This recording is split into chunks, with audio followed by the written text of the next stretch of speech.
ಕನ್ನಡ ಪರ ಹೋರಾಟಗಾರ ವಾಟಾಳ್ ನಾಗರಾಜ್ ನಮ್ಮ ಜೊತೆಗೆ ಲೈವ್ ಜಾಯ್ನ್ ಆಗ್ತಿದ್ದಾರೆ. ನಮಸ್ಕಾರ ಸರ್, ನನ್ನ ಧ್ವನಿ ಕೇಳಿಸ್ತಾ ಇದೆ ಅನ್ಕೊಳ್ತೀನಿ.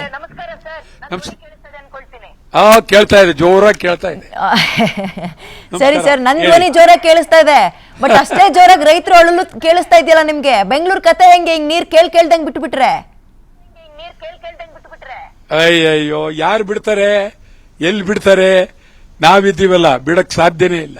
ಹೆಂಗೆ ಸರ್ ಇವಾಗ ಕಾವೇರಿ ಪ್ರಾಧಿಕಾರದವರೆಲ್ಲ ಅವ್ರ ಪಾಲಿ ನೀರು ಅವ್ರಿಗೆ ಬಿಡಿ ಅಂದಾಗ ಏನ್ ಮಾಡ್ತೀರಿ ನೀವು?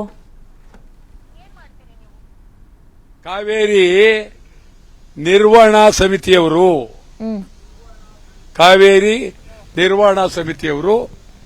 ನೀರನ್ನ ಬಿಡಬೇಕು ಅಂತ ಹೇಳಿದ್ದಾರೆ. ಅವ್ರು ಹೇಳಿದ ತಕ್ಷಣ ನಾವು ನೀರನ್ನ ಬಿಡೋದಿಲ್ಲ. ಕಾವೇರಿ ಕೃಷ್ಣರಾಜ ಸಾಗರ ನಮ್ಮದು. ನಮ್ಮ ಜಲಾಶಯದಲ್ಲಿ ನೀರು ಬಿಡಿ ಅಂತ ಹೇಳಕ್ಕೆ ಅವ್ರ್ಯಾರು? ಯಾವುದೇ ಕಾರಣಕ್ಕೂ ನೀರು ಬಿಡಲ್ಲ. ನೀರಿಲ್ಲ, ನೀರಿದ್ರೆ ಬಿಡಬಹುದು. ನೀರಿಲ್ವೇ ಇಲ್ಲ, ನೀರು ಬಿಡಕ್ ಸಾಧ್ಯ ಇಲ್ಲ. CWC ಸಮಿತಿಯನ್ನ ನಾವು ಬಹಿಷ್ಕರಿಸಬೇಕು. ಈಗ ನಾವು ಇಷ್ಟು ಸುಲಭವಾಗಿ ನೀರ್ ಬಿಡಲ್ಲ ಅಂದ್ರೆ ತಮಿಳ್ನಾಡವ್ರು ಸುಮ್ಮನಿರ್ತಾರ? ಹೋಗ್ತಾರೆ ಸುಪ್ರೀಂ ಕೋರ್ಟಿಗೆ, ನ್ಯಾಯಾಂಗ ನಿಂದನೆ ನೋಡಿ, ನೀವೇ ರೆಡಿ ಮಾಡಿದ್ದು ಪ್ರಾಧಿಕಾರದ ಮಾತು ಕೇಳ್ತಾ ಇಲ್ಲ ಅಂತಾರೆ. ಹಿಂದಿನ ಬಂಗಾರಪ್ಪ ಅವ್ರ ದಿನಗಳನ್ನ ಮತ್ ಮರುಕಳಿಸೋಂಗ್ ಮಾಡ್ತಾರೆ. ಕತೆ ಹೆಂಗೆ, ರೈತರದ ಕತೆ ಹೆಂಗೆ? ನೀವು ಬೆಂಗಳೂರಲ್ಲಿ ಇರ್ತೀರಿ, ನಮಗೂ ನಿಮ್ಗೂ ಕುಡಿಯಕ್ಕೂ ನೀರ್ ಸಿಗಲ್ವಲ್ಲ ಮುಂದಕ್ಕೆ? ಏನ್ ಪ್ರಶ್ನೆ ನಿಮ್ದು? ನೀವು ಹುಟ್ಟಕ್ಕೂ ಮುಂಚಿನಿಂದ ನಾ ಚಳವಳಿ ಮಾಡ್ತಾ ಇದ್ದೀನಿ. ಗೊತ್ತು ಸರ್, ಆಗ್ಲಿಂದ ನಾವು ಕಾವೇರಿ ನೀರು ಕುಡಿತಾ ಇದ್ದೀವಿ. ಒಳ್ಳೆ ಕತೆ. ಯಾವ ಕಾಲ, ಎಷ್ಟು ವರ್ಷ ಹೇಳಿ ತಮ್ಗೆ? ಚೆನ್ನಾಗಿ ಪ್ರಶ್ನೆ ಕೇಳಿದ್ರಿ ಸರ್. ನನ್ನ ವಯಸ್ಸು ಎಷ್ಟು ಅಂತ ತಮ್ಗೆ? ವಾಟಾಳ್ ನಾಗರಾಜ್ ಸರ್, ನನ್ನ ಪ್ರಶ್ನೆ, ಮಳೆ ಬಂದಿಲ್ಲ, ಡ್ಯಾಮ್ ಅಲ್ಲಿ ಸರಿಯಾಗಿ ನೀರಿಲ್ಲ, ಬೆಂಗಳೂರಿಗೆ ಎಲ್ಲರೂ ಕೂಡ ಕಾವೇರಿ ನದಿ ನೀರ್ನೇ ನಂಬ್ಕೊಂಡಿದೀವಿ. ಅವ್ರ ಪರ ಇದ್ದಂಗಿತ್ತಲ್ಲ. ಇಲ್ಲ ಇಲ್ಲ, ನೀವು ನನ್ನ ತಪ್ಪ ಅರ್ಥ ಮಾಡಿ. ಯಾವ ಕಾರಣಕ್ಕೂ ತಪ್ಪರ್ಥ ಮಾಡ್ಕೊಂಡ್ರಿ, ಹಂಗ್ ಕೇಳಲಿಲ್ಲ ನಾನು. ಈಗ ಇವ್ರು ಕೇಳ್ದಂಗ್ ನೀರ್ ಬಿಟ್ಬಿಟ್ರೆ ನಮ್ ಕತೆ ಹೆಂಗೆ? ಬೆಂಗಳೂರಿನ ಜನ ಏನ್ ಕುಡಿಬೇಕು ನೀರ್ನ ಅಂತ?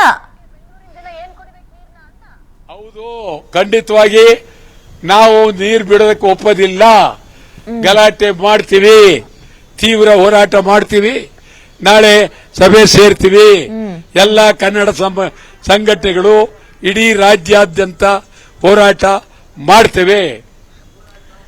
ಈಗ ಬೆಂಗಳೂರಿನಲ್ಲಿ ಹೋರಾಟ ಅಂದಾಗ ಕನ್ನಡ ಪರ ಸಂಘಟನೆಗಳು ಮುನ್ನೆಲೆಗೆ ಬರ್ತವೆ. ನಿಮ್ಗಳ ಜೊತೆಗೆ ತುಂಬಾ ಹೆಚ್ಚಿನದ ಕೈ ಜೋಡಿಸಬೇಕಾಗಿರೋದು ಬಹುಶಃ ವಾಟಾಳ್ ನಾಗರಾಜ್ ಸರ್, ನನ್ಗನ್ಸಿದ್ದು ಈ ತಮಿಳುನಾಡಿನಿಂದ ವಲಸೆ ಬಂದು ಇಲ್ಲಿ ವ್ಯಾಪಾರ ಮಾಡ್ಕೊಂಡಿದಾರಲ್ಲ, ಅವರೆಲ್ಲರೂ ಕನ್ನಡದ ಪರ ನಿಂತ್ಕೋಬೇಕು. ಇವಾಗ ಏನಂತೀರಾ?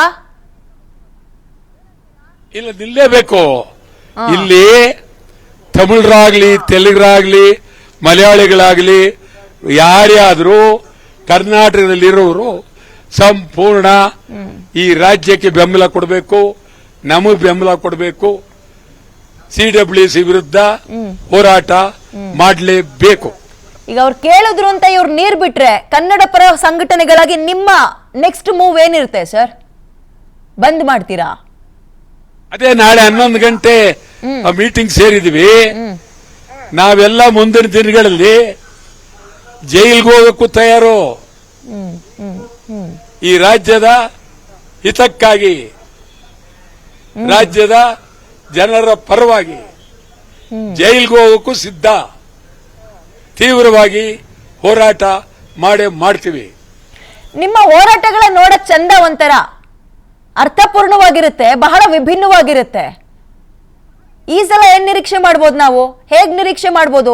ಸರ್ಕಾರ ವಾಟಾಳ್ ನಾಗರಾಜ್ ಅವ್ರು ಬೀದಿಗೆ ಇಳಿತಾ ಇದಾರೆ ಅಂದ್ರೆ ಹೆದರ್ಕೊಳ್ತಾ ಇತ್ತು ಅವಾಗ, ಈಗ್ಲೂ ಅದೇ ರೀತಿಯಾಗಿ ಹೆದರ್ಕೊಳ್ಳುತ್ತವೆ ಅಂತ ಅನ್ಕೊಂಡಿದ್ದೀರಾ? ಹೆಂಗಾಗ್ಬೋದು ಸರ್?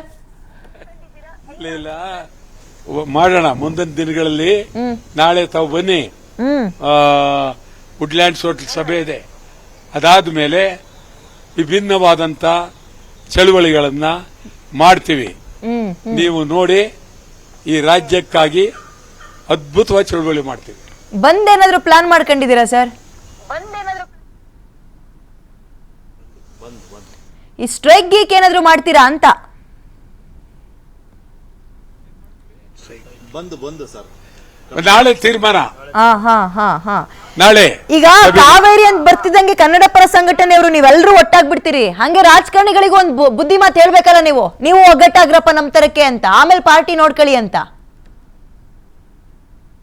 ಅವ್ರಿಗೆ ರಾಜಕಾರಣಿಗಳಿಗೆ ಕೈ ಮುಗಿಯಕ್ಕಾಗಲ್ಲ. ಅವ್ರ ಮನೆಗಳಿಗೆಲ್ಲ ಬೀಗ ಹಾಕಿ ಅವ್ರ ಮನೆ ಮುಂದೆ ಪ್ರತಿಭಟನೆ ಮಾಡಬೇಕು. ಅವ್ರ ಕೈ ಮುಕ್ಕೊಂಡು ಕೂತ್ಕೊಳ್ಳಕ್ ಆಗೋದಿಲ್ಲ. ಎಸ್, ಹಾಗಾದ್ರೆ ನಾಳಿನ ಮೀಟಿಂಗ್ ನಲ್ಲಿ ಏನ್ ನಿರ್ಧಾರ ಮಾಡ್ತೀರಿ ಅಂತ ಇಡೀ ಕರ್ನಾಟಕ ಕಾಯ್ತಾ ಇದೆ ಸರ್. ಅದರಲ್ಲೂ ಕಾವೇರಿ ನೀರು ಬಳಸೋರಂತೂ ತುದಿಗಾಲಲ್ಲಿ ನಿಂತು ಕಾಯ್ತಾ ಇದ್ದಾರೆ. ಥ್ಯಾಂಕ್ ಯು ಸೋ ಮಚ್ ಇಷ್ಟು PNS ವಿಸ್ತಾರ ಜೊತೆ ಮಾತಾಡಿದ್ದಕ್ಕೆ.